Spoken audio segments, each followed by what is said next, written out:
Hey, Scott Horton here to tell you about this great new book by Michael Swanson, The War State. In The War State, Swanson examines how Presidents Truman, Eisenhower, and Kennedy both expanded and fought to limit the rise of the new national security state after World War II. If this nation is ever to live up to its creed of liberty and prosperity for everyone, we are going to have to abolish the empire.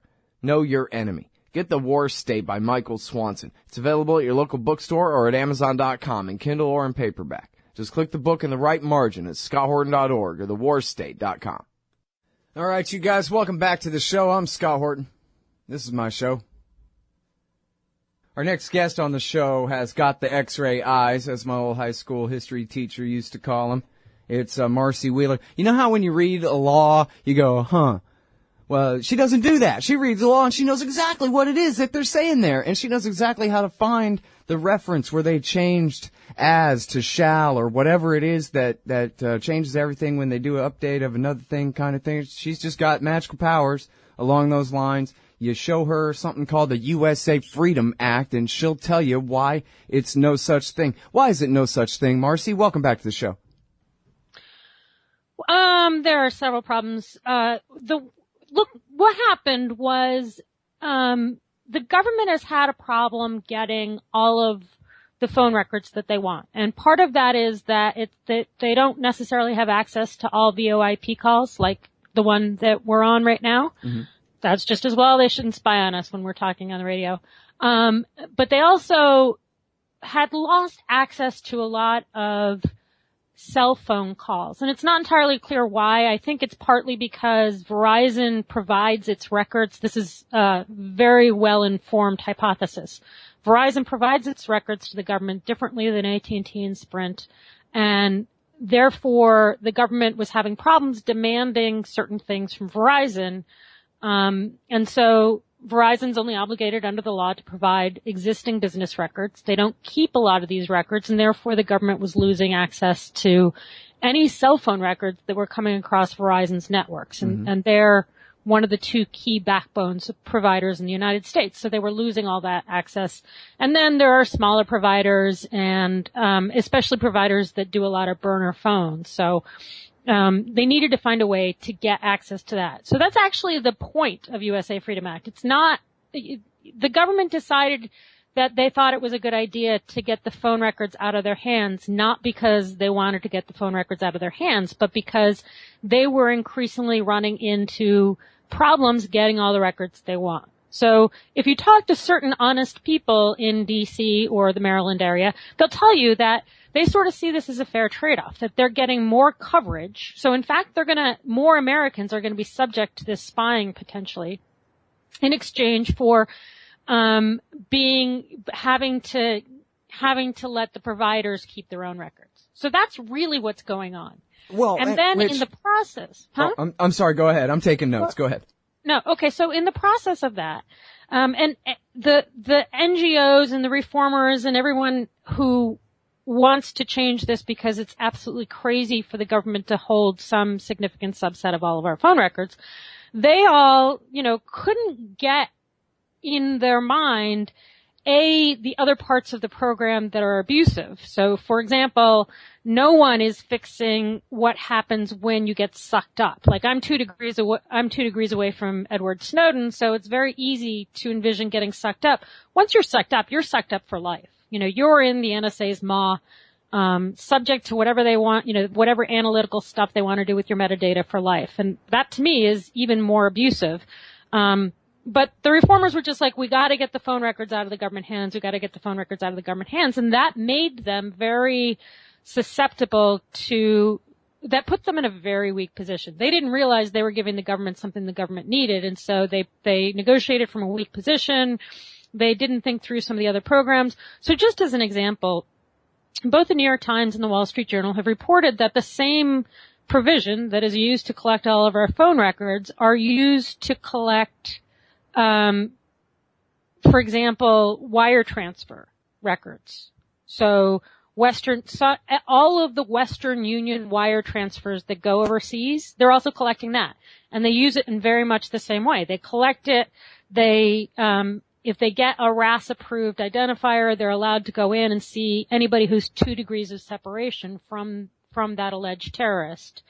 And you can see why they'd want it, because that would allow them to figure out who was transferring money to alleged terrorists. But the way the bill is written, it only affects communications. It doesn't affect other stuff, even though the entire language of the underlying bill is called the tangible things, so there's a bunch of other stuff that they can collect with this law, that no one thought to fix. So it doesn't fix it doesn't fix a number of dragnets. The other thing it doesn't fix is the FBI has, or at least had as recently as 2012, a bulky PRT, pen register program, which I suspect is the use, what stingrays are? That there are these kind of fake cell towers that collect, that ping to cell phones and therefore are able to locate people. We know the FBI uses that all the time in the criminal context, and there's very good reason to suspect that they do individualized PRTT orders to go after individual terrorists, if you will, in the United States. But there's some kind of bulky program under that law, and I suspect it's a bulky location program that they share the data with the NSA. And again, given the definitions of the bill, pinging, location finding isn't included under bulky programs, or, and this is true for both of these, they're not included in the transparency provisions. So in other words, everyone's like, well, we'll know if they're doing bulky provisions, but we'll know if they're continuing to do bulk programs because it'll show up in the transparency provisions. Except that both pings, both location finders, and anything that's not a communication, an email or a phone call, are excluded from the transparency provisions. So that's a big part of the problem with them. Wow. Not the only one, but a big part. Right. And now, okay, I can see, and we'll go back over some of this, make sure I understand you right, but on the civil liberties groups lining up behind this thing, I can see how, maybe they just didn't bring their best set of eyes with them to tear through that thing the way that you do. But so now that they've committed themselves to this, but I know that you've been bringing their attention, or attempting to bring ACLU and other groups' attentions to the flaws in this thing for many months now. And I know that they're honest brokers on this. They're trying to be right. So maybe it's a little embarrassing, but is there any movement from the endorsees of this so-called reform on the good guys' side? Look, I think there's a lot of people who have realized, for a long time, I think people just said, no, that doesn't make sense. We've had conversations. What you're saying is in the bill isn't in the bill, but they didn't go back and read the bill. So it took me a while to get people to go back and read the actual language of the bill, and then they started going, oh, you're right about that, and you're right about that. And, I don't need them to publicly, get a front page New York Times article saying, sure, she was fucking right, as Judy Miller was. That's a little joke. She wasn't. But I think people are trying to see whether they can improve it with some reforms. Another really, really easy reform that they should make is the way immunity in other bills, other laws like this is written. The provider has to be engaged in good faith fulfillment of an order. Mm-hmm. Here they took that good faith language out. So long as a provider is following an order, they have immunity. So even if the providers do something they know is illegal, they would still have immunity. All right. Which they have de facto anyway, but yeah, very important they're passing it. All right, the great Marcy Wheeler, emptywheel.net. We'll be right back, y'all. Hey, y'all, Scott Horton here for The Future of Freedom, the monthly journal of the Future of Freedom Foundation. Edited by libertarian purist Sheldon Richman, The Future of Freedom brings you the best of our movement, featuring articles by Richman, Jacob Hornberger, James Bovard, and many more. The Future of Freedom stands for peace and liberty, and against our criminal world empire and Leviathan state. Subscribe today. It's just $25 per year for the back pocket-sized print edition, $15 per year to read it online. That's The Future of Freedom at fff.org/subscribe. Peace and freedom. Thank you. All right, y'all, welcome back to the show. I'm Scott Horton. I'm on the line with Marcy Wheeler, emptywheel.net. That's her blog, where she goes through and explains the truth of these very complicated subjects like this NSA reform, the USA Freedom Act, the Freedom Act, as she's called it, for many months now. So I think first and foremost, I want to go back to the first kind of thing you were explaining there, Marcy, that if I understood it correctly, you're saying Verizon is in the habit of not keeping all the records, or not keeping them all long enough to turn them over to the NSA under, this, that, or the other authority kind of thing. And that the NSA is basically fixing that problem by, it sounds like not just, there's a kind of lame reform bill going through. It sounds like it's a cynical exploitation of the backlash against the NSA, that they're just writing it to put their own language in there that says that, oh yeah, no, we won't keep the data anymore. We'll just keep it on AT&T and Verizon servers, which of course makes the point virtually moot, if not 100% moot. But then in that sense, they'll be forcing Verizon to now keep all those records that before they couldn't have access to. So this whole thing is really just amounts to a con, it sounds like, is what you're saying. Yeah, that's sort of what I'm saying. Now, let me be really clear that my theory about Verizon is just a really well-educated guess. There's a lot of evidence to support it, but it's just still, I haven't proven it yet. It's important that this bill does not require Verizon to keep their records any longer, and Verizon, I think, would sue if they were required to do so. And that would, I think, really undermine the underlying claims that this is the third party doctrine, because, that's already being undermined in courts. But you can't say, well, it's okay for you to get phone records that are 5 years old from Verizon because that's just the ordinary course of doing business, because Verizon doesn't keep those records for 5 years. So Verizon won't have to keep the records for longer. But the bill requires pretty broad, it basically, in the same way that PRISM requires fairly broad cooperation from the internet providers, this bill requires the same from the phone providers. Now, there's very good reason to believe AT&T and Sprint are already providing that cooperation under a paid contract for the FBI. So in other words, I don't know if you remember the Hemisphere program where the DEA and FBI can go to AT&T and find burner phones and find details about who's been hanging out with whom. So AT&T, that's the kind of thing that I think Verizon is going to be asked to do. They just have chosen, and again, this is a guess, they have chosen not to make it a key part of their business to be a spy for the government. Whereas AT&T, that's how they got started. So they're happy to do that. They're not as sound a business as Verizon.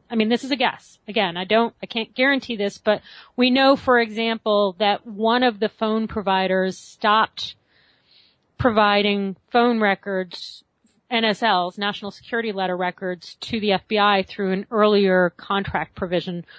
It's not 100% clear that it's Verizon, but there's a lot of reason to believe that it's Verizon that backed out in 2009. So, those are some of the reasons why I think this is going on.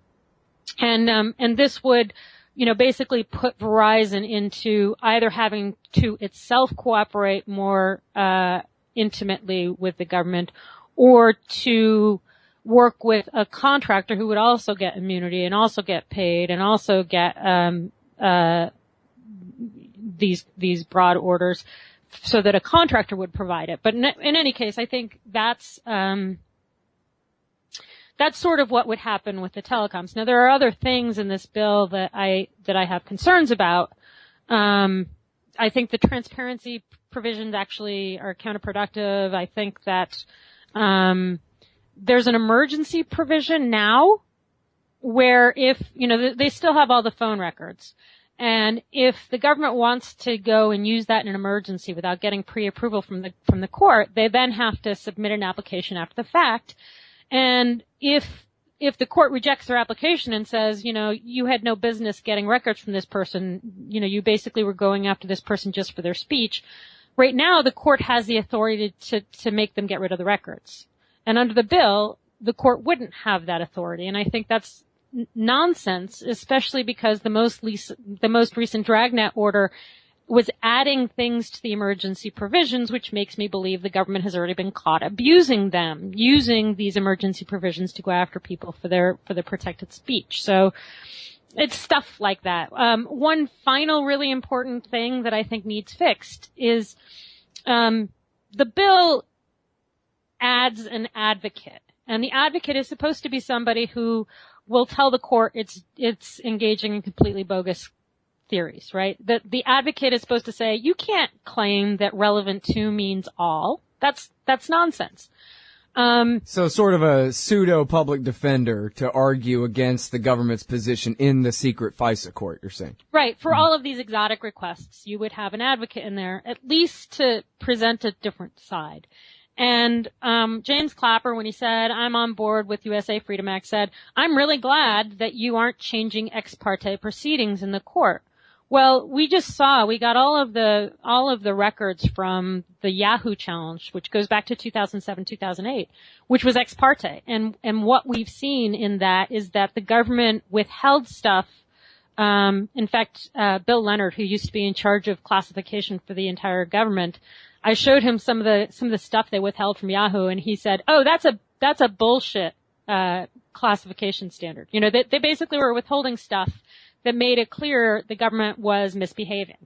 And the government actually wasn't even giving the court everything they needed for that Yahoo challenge. So we now know how badly ex parte proceedings go. We know that James Clapper thinks he's going to still operate under ex parte proceedings. And so that aspect of the advocate needs to be strengthened for it to do what it should do. And there's no reason it shouldn't. Right. All right. Now I want to ask you about what you wrote here at emptywheel.net. You say, passing this law may moot court decisions in 3 different circuit courts where they actually are starting to do the right thing, and this is going to pull the rug out from under them. Is that right? Yeah. So right after the Snowden declarations, everyone turned around and sued. So the ACLU sued in New York, and they are both Verizon Wireless and Verizon Wired subscribers. Larry Klayman of Freedom Watch sued in D.C., and EFF sued on behalf of a bunch of probably targeted entities in San Francisco. And 2 of those, the ACLU and the Klayman case, have both been heard at the circuit court already. Klayman didn't do a great job, I have to say, in the circuit court. But that court has precedents that should make this patently illegal. So that court should be really friendly to hearing his suit. And besides, he's just trying to sustain the favorable decision he got from Judge Leon at the district level. In New York, the ACLU case, the lawyer in that just absolute slam dunk argument. And they ended up in that ACLU case pulling the same panel, or 2 judges from the same panel that had ruled over Amnesty v. Clapper, which was the PRISM challenge that ACLU launched on behalf of Amnesty back in 2008, which got thrown out because the government lied, and those judges are still pissed about being lied to. So they're 2 of the most favorable judges in the country, because the last time the government was before them with a surveillance program, the government lied.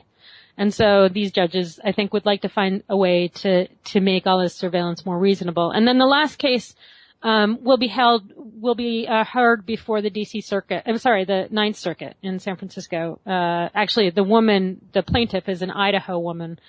I'm not actually sure where the hearing's going to be, but regardless, it's the Ninth Circuit, which tends to be somewhat more liberal on these issues than even the DC Circuit. So you would have a circuit split, almost certainly. And then the Supreme Court would have to rule on whether the government can keep all these records and contact chain them with all these other records. And then we might finally figure out where the limits of, all this mosaic intelligence collecting is. And I think but the easy way out for all these courts is for Congress to have passed a bill. So once Congress passes a bill, these courts are all going to go, well, this program doesn't exist anymore, so your challenge is dismissed as moot. Right. Oh, and so it goes. Well, thanks very much for your time on the show again, Marcy. Great to talk to you. Absolutely. Take care. Great work you do there. That's the heroic Marcy Wheeler, everybody. She's at emptywheel.net. This piece is why I don't support the USA Freedom Act. Hey, all Scott here. If you're like me, you need coffee. Lots of it. And you probably prefer it tastes good, too. Well, let me tell you about Darren's Coffee Company at darrenscoffee.com. Darren Marion is a natural entrepreneur who decided to leave his corporate job and strike out on his own, making great coffee. And Darren's Coffee is now delivering right to your door. Darren gets his beans direct from farmers around the world. All specialty, premium grade with no filler. Hey, the man just wants everyone to have a chance to taste this great coffee. Darren's Coffee. Order now at darrenscoffee.com. Use promo code Scott and save $2. darrenscoffee.com. Hey, all Scott here, hawking stickers for the back of your truck. They've got some great ones at libertystickers.com. Get your son killed, Jeb Bush 2016. FDR, no longer the worst president in American history. The National Security Agency, blackmailing your congressman since 1952. And USA, sometimes we back Al-Qaeda, sometimes we don't. And there's over 1,000 other great ones on the wars, police, state, elections, the Federal Reserve, and more at libertystickers.com. They'll take care of all your custom printing for your band or your business at thebumpersticker.com. libertystickers.com. Everyone else's stickers suck. Hey, y'all, Scott Horton here for the Council for the National Interest at councilforthenationalinterest.org. CNI stands against America's negative role in the ongoing Israeli-Palestinian conflict, the war party's relentless push to bomb Iran, and the roles played by twisted Christian Zionism and neocon-engineered Islamophobia in justifying it all. But they can't do it without you. Support CNI's push to straighten out America's crooked course. Check out the Council for the National Interest at councilforthenationalinterest.org and click Donate under About Us at the top of the page.